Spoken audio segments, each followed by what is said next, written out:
Assalamualaikum warahmatullahi wabarakatuh. Perkenalkan, nama saya Anggun Fadilah. Saya dari Prodi Manajemen Malam semester 2 dengan NIM 2892150003. Di sini saya akan menjelaskan tentang sedikit materi, yaitu tentang mata kuliah digital Busines. Yang pertama yaitu ada analisis pasar online. Yang ke-1 ada gambaran industri. Gambaran industri secara keseluruhan lengkap dengan tujuan perusahaan berdiri. Yang kedua ada target pasar, ukuran pasar, demografi, lokasi, psikografis, perilaku, dan tren. Yang ketiga ada kebutuhan pasar, berupa permintaan produk ataupun pelayanan tertentu.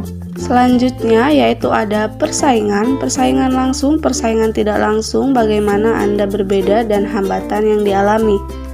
Lalu ada perkiraan harga, sesuaikan dengan harga kompetitor serta kualitas produk. Selanjutnya ada lokasi perdagangan online. Yang A, Google My Busines. Yang ke B, Zomato. Yang ke C, Link dan Busines. Yang ke D, Facebook. Yang ke E, Instagram. Yang ke F, TikTok. Lalu ada Twitter. Bisnis model perdagangan secara elektronik, yaitu ada 4, yaitu ada B2B, Busines to Busines. Yang ke B ada B2C, Busines to Customer. Yang ke C ada C2C, Customer to Customer.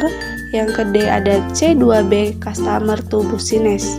Lalu ada metode operasi dalam bisnis, e-commerce, shipping, ada dropshipping, ada wholesale, ada D2C, lalu ada privat, ada labeling, ada white labeling, ada subscription atau langganan. Selanjutnya ada perusahaan online startup, merupakan sebuah perusahaan yang berjalan di bawah 5 tahun alias perusahaan yang baru saja dirintis. Contohnya Bukalapak, Grab, Traveloka, Ruang Guru, Halodoc, Dana, dan masih banyak lainnya. Selanjutnya ada perubahan lingkungan bisnis. Perubahan lingkungan bisnis akan terjadi setiap saat, umumnya berupa graf perubahan dari salah satu atau gabungan faktor-faktor lingkungan luar perusahaan, baik pada skala nasional, regional, maupun global. Ada 5 langkah yang harus dilakukan dalam menghadapi perubahan bisnis, yaitu meningkatkan kualitas SDM, responsif, upgrade teknologi, meningkatkan akses informasi, lalu yang ke E, evaluasi pencapaian target. Selanjutnya ada komponen lingkungan eksternal PG. Ada lingkungan mikro dan makro. Selanjutnya ada lingkungan khusus. Bagian dari lingkungan yang secara langsung relevan bagi organisasi khusus, yaitu unsur-unsur dalam kegiatan sistem ekonomi yang mempengaruhi perusahaan. Beberapa unsur lingkungan khusus antara lain ada pemasok, pelanggan, perantara, persaing, ada penyedia modal, ada tenaga kerja. Selanjutnya yaitu ada jenis-jenis persaingan. Yang pertama ada persaingan generik, terjadi akibat dari target pasar yang sama atau menyasar konsumen yang sama. Lalu kedua ada persaingan bentuk, terjadi karena sebuah perusahaan memproduksi suatu produk yang hampir mirip dengan perusahaan lain, sehingga terjadi persaingan antar kedua produk.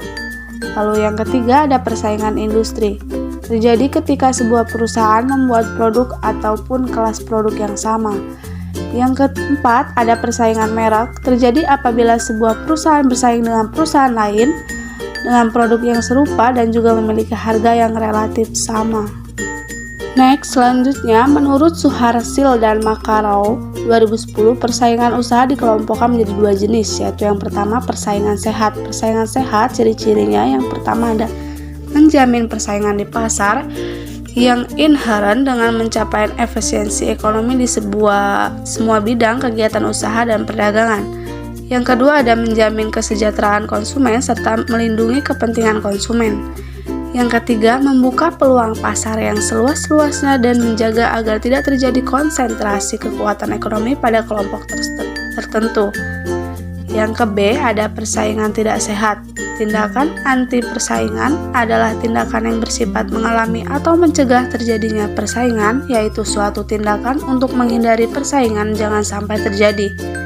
Tingkat seperti ini digunakan oleh perilaku usaha yang ingin memegang posisi monopoli dengan mencegah calon pesaing atau menyingkirkan pesaing dengan cara-cara yang curang. Next, selanjutnya yaitu ada supply chain management. Pengelolaan alur barang atau jasa yang mencakup semua proses termasuk perubahan bahan mentah menjadi produk jadi.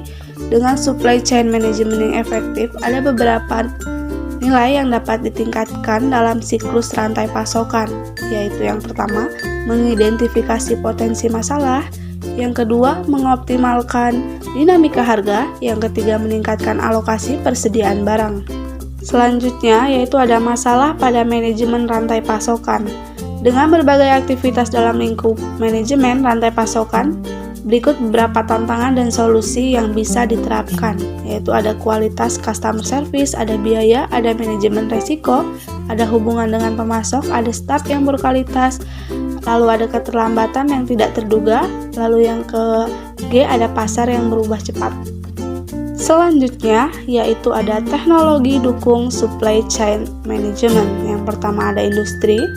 Industri 4.0 sendiri memiliki 3 faktor yang saling berkaitan, yaitu digitalisasi dan integrasi teknik sederhana, hubungan ekonomis dengan sistem. Yang kedua ada logistik, yaitu membawa beberapa manfaat yang jelas dan relevan adalah meningkatkan fleksibilitas, baku, mutu, efisiensi, dan produktivitas.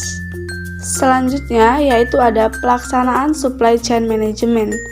Supply chain management adalah suatu rangkaian bisnis mulai dari tahap perencanaan hingga tahap distribusi produk untuk mengoptimalkan sebuah daya yang dikeluarkan oleh perusahaan. SCM memiliki 6 tahapan, yaitu tahap customer, planning, purchasing, inventory, production, dan delivery. Selanjutnya ada keterkaitan manajemen rantai pasokan dengan strategi bisnis. Manajemen rantai pasokan atau disebut supply chain management merupakan pengelolaan rantai siklus yang lengkap, mulai bahan mentah dari bahan supplier ke kegiatan operasional di perusahaan, berlanjut ke distribusi sampai kepada konsumen. Supply chain adalah jaringan fisiknya, yakni perusahaan-perusahaan yang terlibat dalam pemasok bahan baku, memproduksi barang maupun mengirimkannya ke pemakai akhir. Supply chain management adalah metode, alat, atau pendekatan pengelolaannya.